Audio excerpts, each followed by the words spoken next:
Well, good morning, Peter, and good morning to our viewers. We are at the intersection of Main Reef Road and Commando. Of course, this road leads towards Johannesburg from Roodepoort and has been closed by protesters from the nearby informal settlement from very early this morning, and you'd know that it disturbed quite a lot of traffic. But the reason for this for this protest is that the protesters say they were promised houses and these houses have not been delivered to them. The informal settlement that we're talking about close by is the same one that experienced burning of shacks quite recently. About 11 shacks were burnt there, so it's a pressing matter that the residents feel is not being given enough hearing, and we hear from the residents as well that the MMC for housing at the city of Johannesburg had promised to take on the project and relocate them in a hurry, but this has not happened ever since Easter. He was supposed to have, of course, met with them, and this has not happened. But we are joined by the deputy chairperson of the committee from the informal settlement, Nomsa Kaise. Just take us briefly through why the people are here and why you think, or rather, has the MMC tried to communicate with you guys in terms of why the houses have not been delivered as yet? Not yet. He didn't communicate with us, and then we wrote a letter to him, and then he didn't respond to that letter, and then we gave him 5 working days. He didn't respond, so that is why today we decided to come here.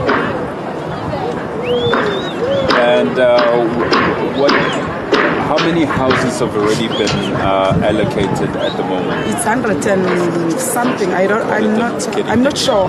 It's 102 only, instead of 400 houses that he promised us. And then he promised us that the 200 people, he will take the 200 to Slovak. But he didn't do that. He didn't come to us. He doesn't come to us.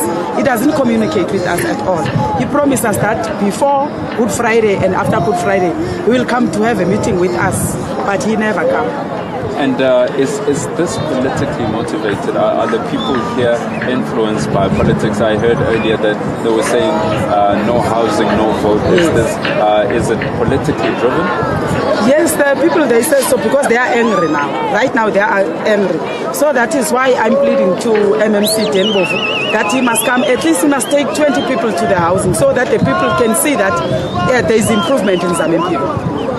Okay, we'll just hear quickly from the councillor for the area, Mr. Bezel. So, is this politically driven? I'll ask you the same question as I asked Nomsa. Well, I think Nomsa gave the answer, and from my side, people weren't chanting anything against me being from different parties. So, politically speaking, nobody was doing anything political to me. They only spoke about the issues. So I can speak about the issues, and Nomsa spoke about the politics. I rather engage with the issues because I think I was called here as a ward councillor, not a councillor, a party councillor. That is why I was called here. But from my side, I'm here, and I was here early in the morning. I have to address the community. I'm here with Nomsa them, and I am fully in support of the people to be allocated the houses. I think promises must translate into delivering. I also think that surely I can't say one is happy with tires and things and roadblocks, but on the other hand, one must understand the frustration. Why are people doing what they're doing? Because the people have had enough of being treated like this. And that's not the only method.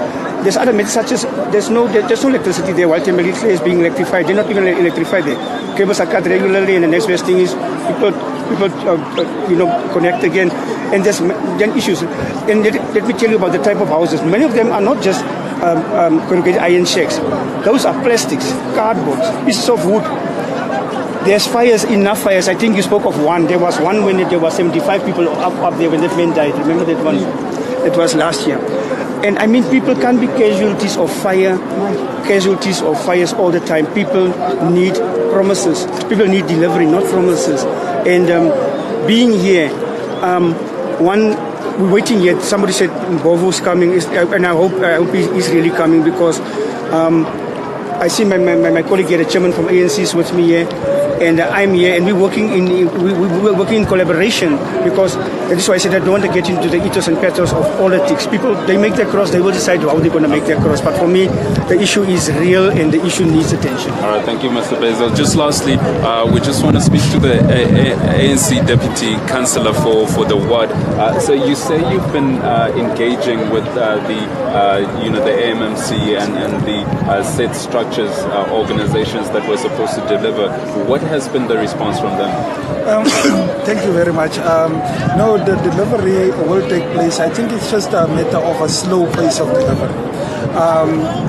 102 people has been allocated to clear off. The 200 will be on the beneficiary list for Slovo Park development.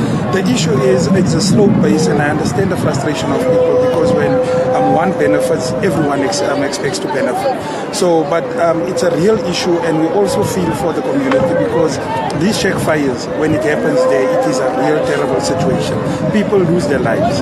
So as an ANC, we feel that delivery needs to take place. So we call the MMC, we call the MEC.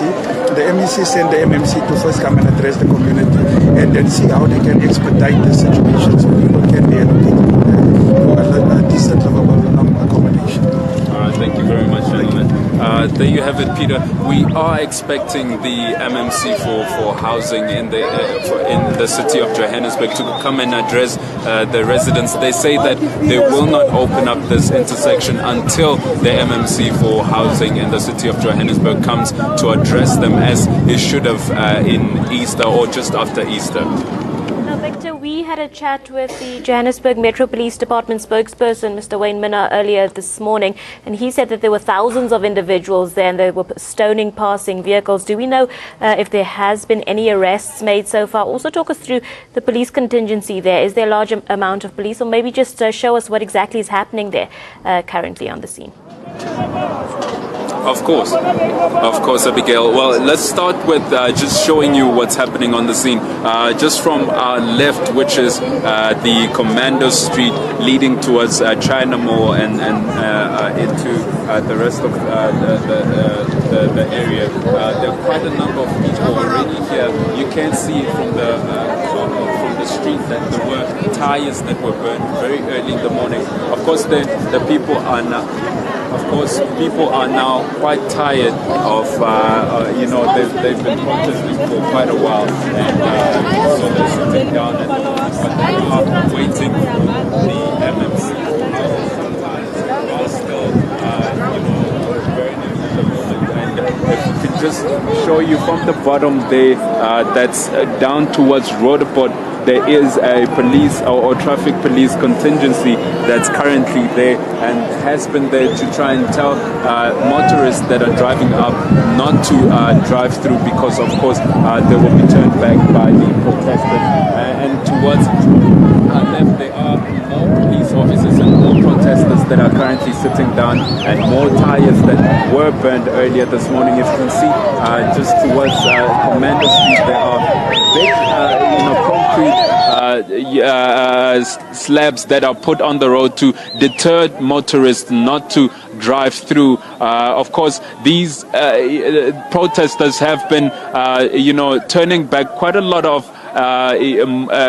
vehicles from, passing through. We don't know if any of them have been arrested, but we know that the councillor earlier this morning intervened when the police officers wanted to open fire on the protesters with rubber bullets, saying that, they'll demarcate a space so that the protesters don't come out and act violently or, vandalize anything outside of this section, this intersection. So it doesn't seem like anyone has been arrested as yet. We spoke to some of the protesters and they say they did not throw any stones towards to any vehicles, but we have seen them carrying a lot of sticks and shouting at vehicles that want to pass by here. Small matter of a local government election in 2 weeks' time. Is the frustration so much so that people will either vote for somebody else or not vote at all?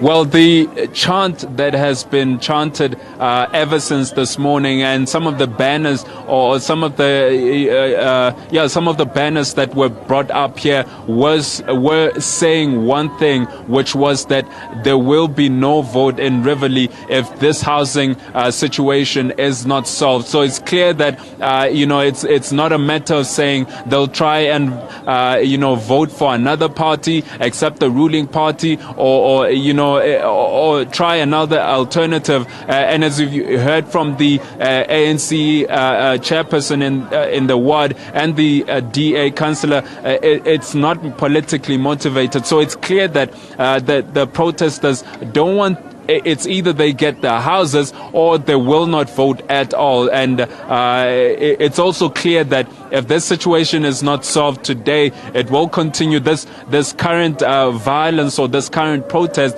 will continue straight into the week and into next week as well. Well, thank you very much, Victor, for the update. We'll check in with you a little bit later for further updates. NSM reporter there, Victor Magwedze, coming to us live from Riverlea. You can see a large amount of protesters there blocking off those roads. We spoke to the Johannesburg Metro Police Department spokesperson earlier, and he advised motorists to avoid that area there.